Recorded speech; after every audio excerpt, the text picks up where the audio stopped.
Now, what we've seen in the past 21 days is brutal crackdowns of the Georgian people as they have aspired to show their willingness to continue their journey to be part of Europe.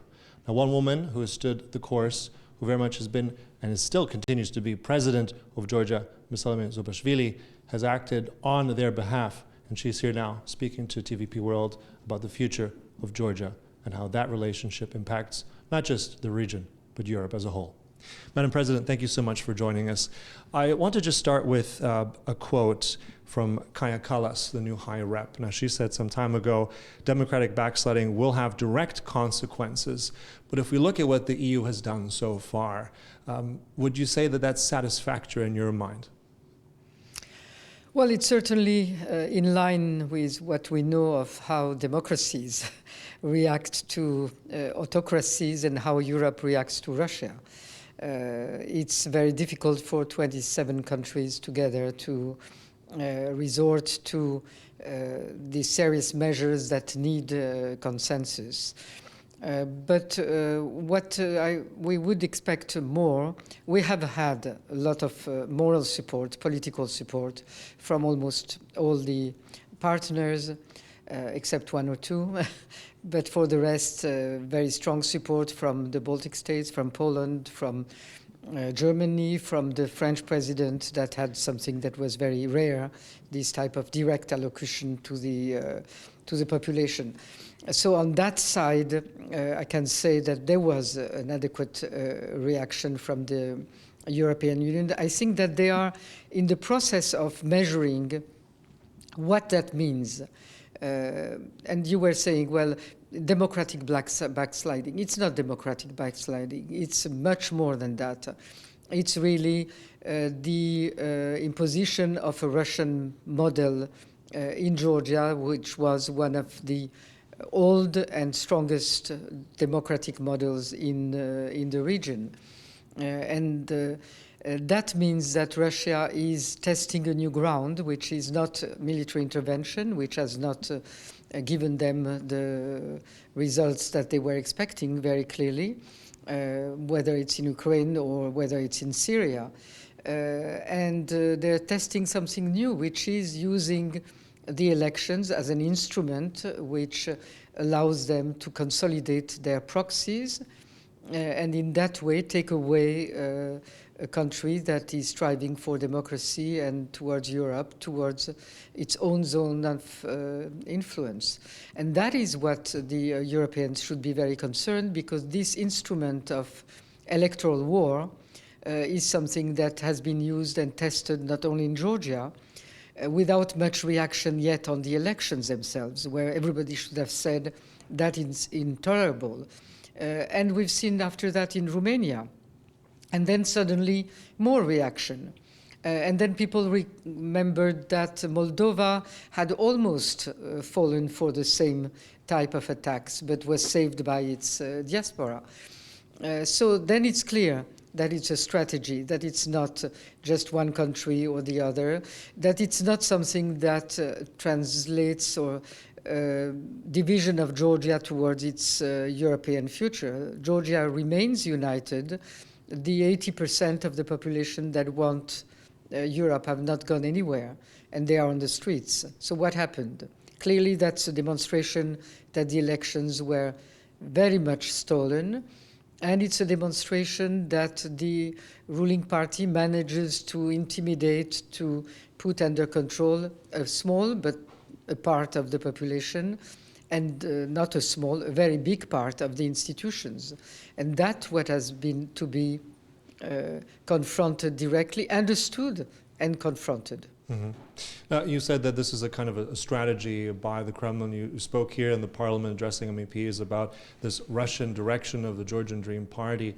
But we've come to a very complicated situation. At the same time, you said these elections should have been condemned. They were condemned by the European Parliament in its resolution, but not across the board from member states. You had Viktor Orban of Hungary travel to Tbilisi. You've had this also controversial handshake between the EU ambassador also in Tbilisi with your foreign minister. Yeah, I wouldn't put it on the same level. The Hungarian visit was deliberately a visit to recognize the elections that nobody else has done until now, not the United States, not any of the other European countries. And it was agreed in advance between the ruling party and the leadership of Hungary. The handshake, which I protested very vehemently, was more a manifestation of this propaganda manipulation of anything that they can use to manipulate. So they will organize things like that. They might be organizing it right now for the Secretary General of the Council of Europe that is visiting and is not well prepared for the type of really Soviet Russian-like propaganda, which uses everything to project a different reality. Also on the point, in terms of your role now as president, you've been, by the Georgian regime, replaced by someone else, someone more loyal to the party there. There was only one person. More loyal is not.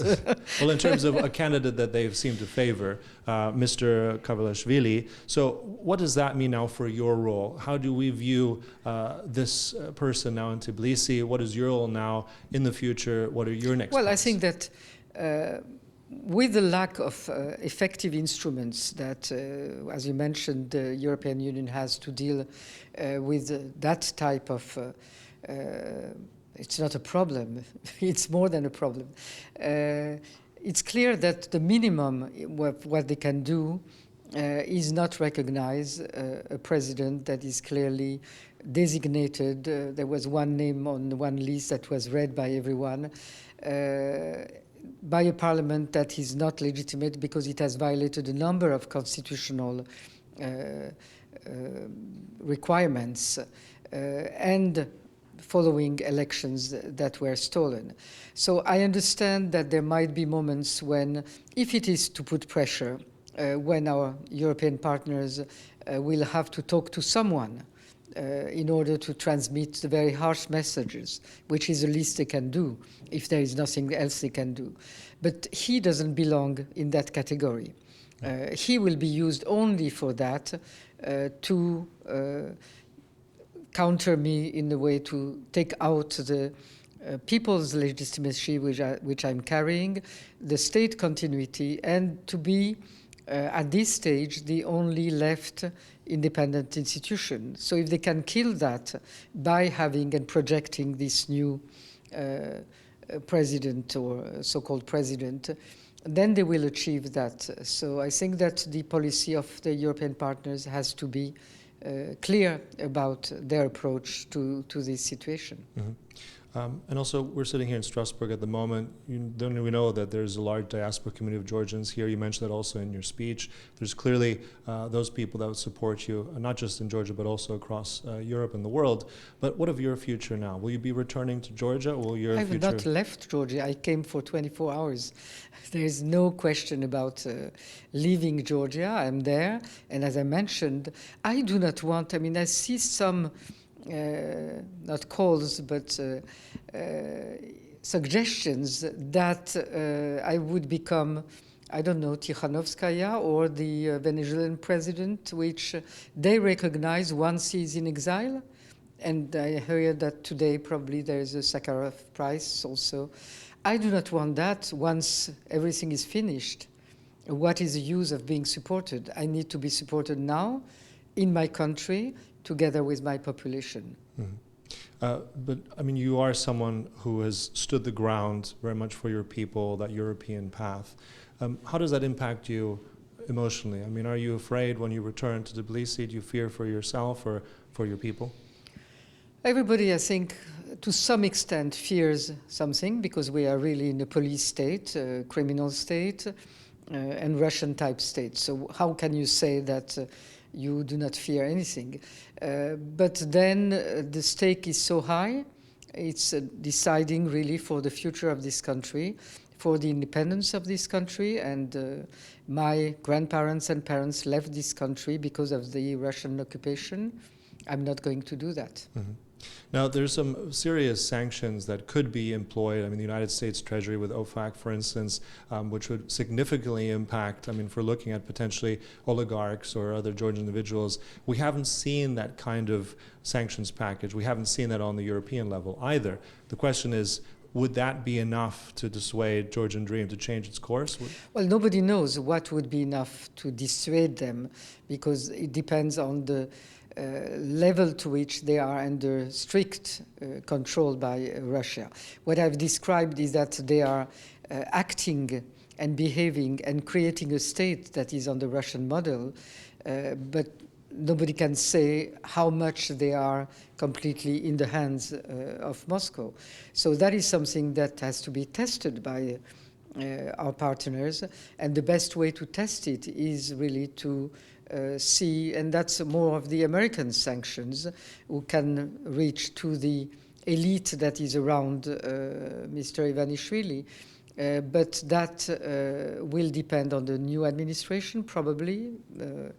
And the new administration, I think, should look at Georgia as a country where they do not want to have a new crisis, where they do not want to have a government that is going to serve the interests not only of Russia, but of Iran, of Syria's old regime, or some terrorists with whom the Prime Minister has been willingly taking pictures and meeting with.